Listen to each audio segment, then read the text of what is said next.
Hi, everybody. I'm here with Nick Cruse from the Revolutionary Blackout Network. And what we're talking about is this. You cannot believe this is. Just enjoy this. Just enjoy this. So this is from the Center for European Policy Analysis, right? It's costing peanuts for the United States to defeat Russia. So, by the way, first thing you notice is that they're just admitting that this war in Ukraine is a war with Russia. So they're just saying it now. They're just that's the first thing that you don't like. They didn't even realize, hey, you just let the cat out of the bag, you know? So what this is all about is, hey, we're getting to go to war with Russia and it's not really costing us that much money. Because people are starting to get pissed off that we're spending $100 billion in Ukraine and we won't spend $100 billion in America. People living under every bridge. So this is their cost-benefit analysis. You ready for this?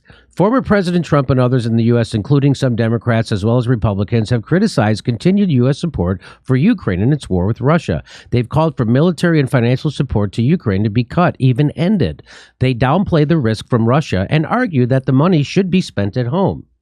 Yet from numerous perspectives, when viewed from the bang per buck perspective, U.S. and Western support for Ukraine is an incredibly cost-effective investment. They're just saying it. I think they're trying to each other. I think because Raytheon and Boeing, they're making record profits, so it's a great investment. That's who they were talking to. But go ahead, Jimmy. Yes, you're right. Altogether, the Biden administration received congressional approval for $40 billion in aid for Ukraine for 2022, and has requested an additional $37.7 billion for 2020. I'm going to guess. Anyway, that's what they just asked for.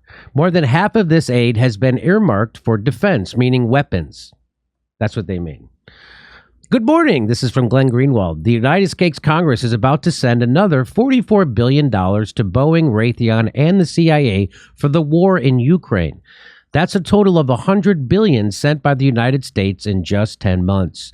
The entire Russian military budget for the year is only $65 billion.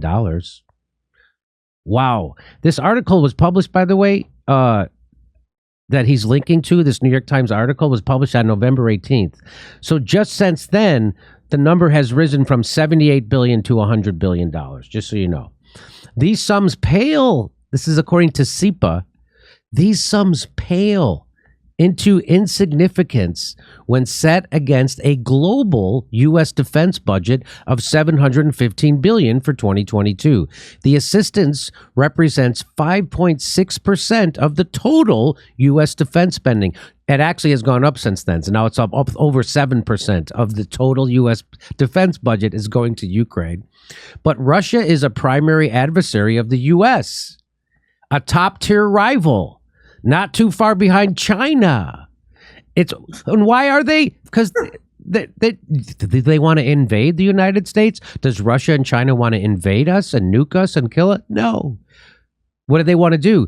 They want to sell their products to the world just like we do. Oh, you mean it's an economic war? Yes. This is about our corporations having control of our military so they can do the bidding like they always have. Read Confessions of an Economic Hitman. If there's a Marine somewhere, there's a natural resource that the United States corporation is trying to steal from those people. And in Ukraine, what we're doing is we're trying to make sure we sell liquefied natural gas to Europe instead of Putin. That's what this is about. But Russia is the primary advocate. What the fuck? They just won't stop this. In cold geopolitical terms, which, by the way, is the only terms these psychopaths recognize, in cold geopolitical terms, this war provides a prime opportunity for the U.S. to erode and degrade Russia's conventional defense. So this is about having a war with Russia. They're just saying it. With no boots on the ground and little risk. So we don't have to risk our lives, just all of our treasure. And the people are getting killed. They're not Americans, so fuck them. The Ukrainian armed forces have already killed or wounded upwards of 100,000 Russian troops. They say this as a good thing. This is a good thing. Half its original fighting force. There have been almost 8,000 confirmed losses of armored vehicles, including thousands of tanks, thousands of APCs, artillery pieces, hundreds of fixed and rotary wing craft, and numerous naval vessels. Wow, it's a good thing troops are not people, right? They've only killed 100,000 Russian troops. Good thing those aren't actual people. with children, brothers, sisters, mothers, fathers, grandparents. Good thing they're just troops and not people. Good thing weaponry and the charred remains of battle are not carcinogenic, polluting the air, water, and soil for generations. Good thing. We're winning. This is all great. We killed 100,000 people. Troops, they're not people. And what about, they don't mention all the Ukrainians who were killed. And you know why? Because they don't give a shit about the hundreds of thousands of Ukrainians who have been killed in this. They're just cannon fodder for our war against Russia. They're just saying this is a way we could fuck with Russia, and and to do it, a couple 100,000 Ukrainians have to die. And have you seen the way the corporate media have been talking about how the Ukraine, because there have been way more Ukrainian casualties than Russians. You have Ukrainians that are in the dark. They are cold right now. Right. But meanwhile, on corporate media, they're like, we got to praise the Ukrainian resolve in their will to fight Russia. And I'm like, how you know? Are you asking them? I don't think there are people cold, freezing. There are Ukrainians that are dying, but they just praising them. I'm glad that you guys are making sacrifice so we can weaken Russia. And the people who care the least about the Ukrainian people are these people who are willing to sacrifice them for their geopolitical dominant. They couldn't care less about the Ukrainian people except to use them as propaganda for more war. Yeah, hold the time when these people realize that's exactly what the U.S. is trying to do to them too. U.S. spending of 5.6% of its defense budget, well, actually it's over 7% now, of its defense budget to destroy nearly half of Russia's conventional military capability seems like an absolutely incredible investment. Listen to these people. If we divide out the U.S. defense budget to the threats it faces, Russia would perhaps be of the order of $100 billion to $150 billion in spend to threat. So spending just $40 billion a year erodes a threat value of $100 to $150 billion, a 2 to 3 time return. Do you see what they're doing? Do you see how sick this is? But why doesn't he include the non-military spending anyway? Like that doesn't count as taxpayer funds being spent on this war somehow? He just takes that, doesn't even include them. The U.S. military might reasonably wish Russia to continue deploying military forces to Ukraine to destroy. Meanwhile, replacing destroyed kit and keeping up with the new arms race that it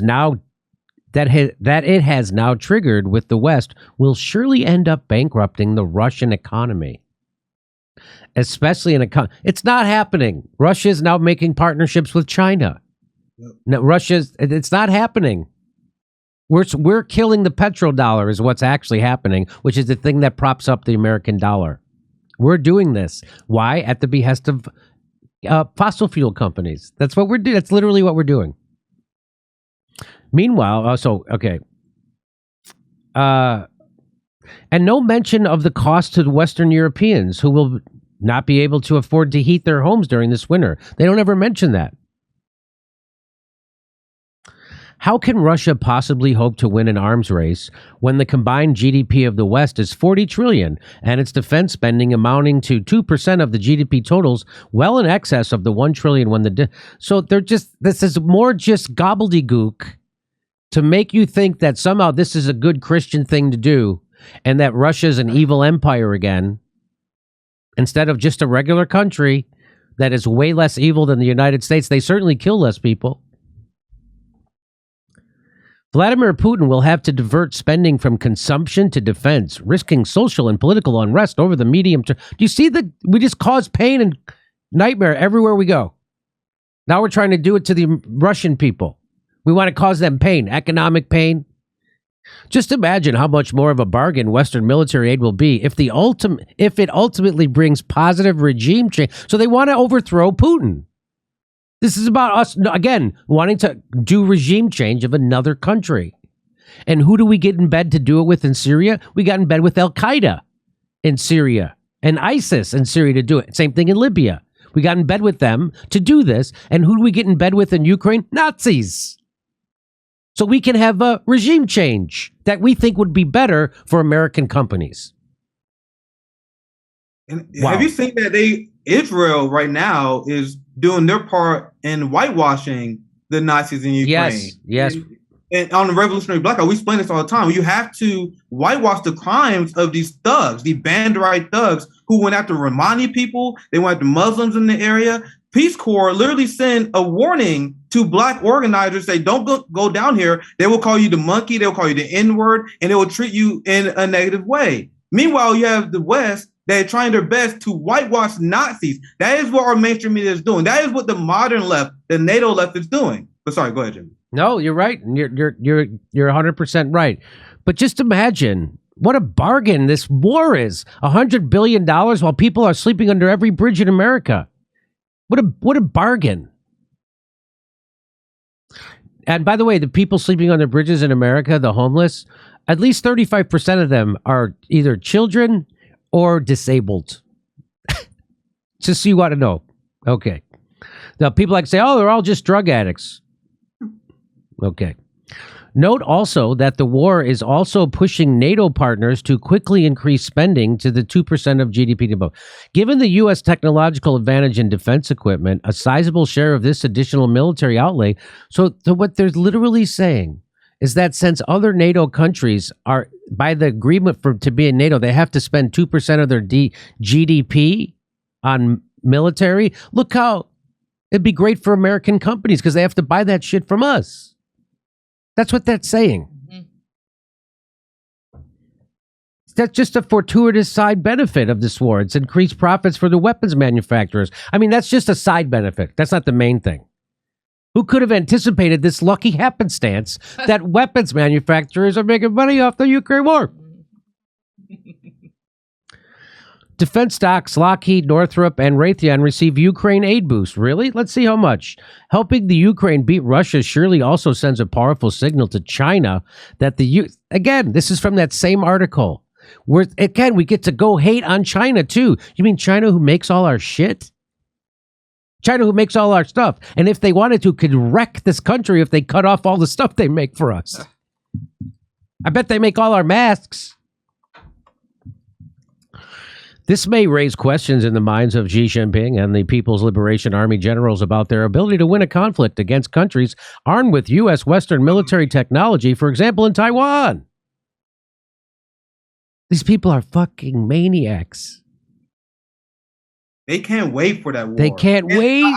I've been doing a lot of breakdowns on these articles. They've been cheering on this war with Taiwan forever. They're like, we can't wait until we go to war with China. And these same liberals, they would tweet stuff like, we got to stop Asian hate. Meanwhile, they spread anti-China propaganda all the time. And they think that it have no effect on the consciousness of the American populace. Isn't that funny? So if we do more war in Ukraine, it'll scare China. China's going to invade the United States? No. What will it scare them about? The war in Ukraine is also encouraging and accelerating the energy It's also accelerating the energy transition in Europe, but also Europe's diversification away from Russian energy. Europe is desperately trying to source alternative energy supplies, and United States liquefied natural gas is proving to be the obvious beneficiary. What another crazy positive happenstance. Who could have predicted this would happen? What a coinky-dink. The United States companies are selling liquefied natural gas to Europe instead of Russia. I don't know. It's almost like that's what this is all about. If you didn't know better, the reason why we're doing this is because we care about people. Amazing to me that people are so easily propagandized that they think the United States government cares about the people of Ukraine. We're using the people of Ukraine as cannon fodder for an economic proxy war with Russia so the West can sell more liquefied natural gas to Europe. End of story. Uniparty. In conclusion, on so many levels, continued U.S. support for Ukraine is a no-brainer from a bang-for-the-buck perspective. Ukraine is no Vietnam or Afghanistan. No, this is a good one. Remember when Barack Obama got elected? Afghanistan was the good war. Iraq was the bad war. They always got to have look, I'm a good guy. I'm reasonable. I think this war is bad, but this war is good. They're doing the same thing. A Russia continually mired in a war it cannot win is a huge strategic win for the United States. Why would anyone object to that? It's not reality. You motherfuckers. How's that the win for the working class? How's that win for my community? And we are dealing with a police state, a failed state, as you said. Right now, there are people that are frozen. There's videos on Twitter of people literally frozen to death because of the last winter storm. That is happening in this country. That's a failed state. We are a glorified arms dealer that can't take care of their people, but they want us to think that Russia and China is our enemy. Totally worth it. Why would anybody object to this, Nick? Who writes these SEPA articles? Jeff Spicoli? I would totally smoke the javelin, dude. Nearly 70% of Americans worry the Russia-Ukraine crisis could lead to nuclear war. Why would they worry about that? Why would they? Nuclear derangement syndrome. Totally worth it. Ron Klain. So here it is. So Ron Klain, who's the Secretary of State, he liked this tweet. This tweet by Noah Rothman, who's the propagandist who runs the Rolling Stone. He says U.S. spending 5.6% of its defense budget to destroy nearly half of Russia's conventional military capability seems like an absolutely incredible investment. He tweeted that out. Ron Klain liked that tweet. Ron Klain, the Secretary of State. Brianna Joy Gray, Bernie's former press secretary, says Ron Klain liked this tweet. They're not even pretending it's about Ukraine anymore. They're not even pretending it's just a war with Russia. And fucking kill all those people in Russia. Who gives a shit? I mean, in Ukraine. Who cares? Okay. I've seen these same people say we have to challenge China and we have to challenge Russia because they're a threat, because they're a militaristic country. Have you heard this? Yes. They say China's militaristic. Meanwhile, we have U.S. military bases surrounding them. We got op-eds written every day about how we should go to war with China, how we need to destroy Russia, as the American people are starving. But they want to say Russia and China is militaristic. They want to say the DPRK is militaristic because they have the nerve to do military exercises in their own country. Meanwhile, we jack up our military budget more than Biden asked for. Yeah, I know. Every year more. We got bases pointed at every single country. But average normie Americans think that China and Russia is a threat because they are militaristic. It's a joke. Doing stand-up comedy in March 5th in Tempe, Arizona, March 25th in Palm Springs. April, we're going to Milwaukee, Minneapolis, Nashville, Tennessee. Go to jimmydore.com for a link for all the tickets.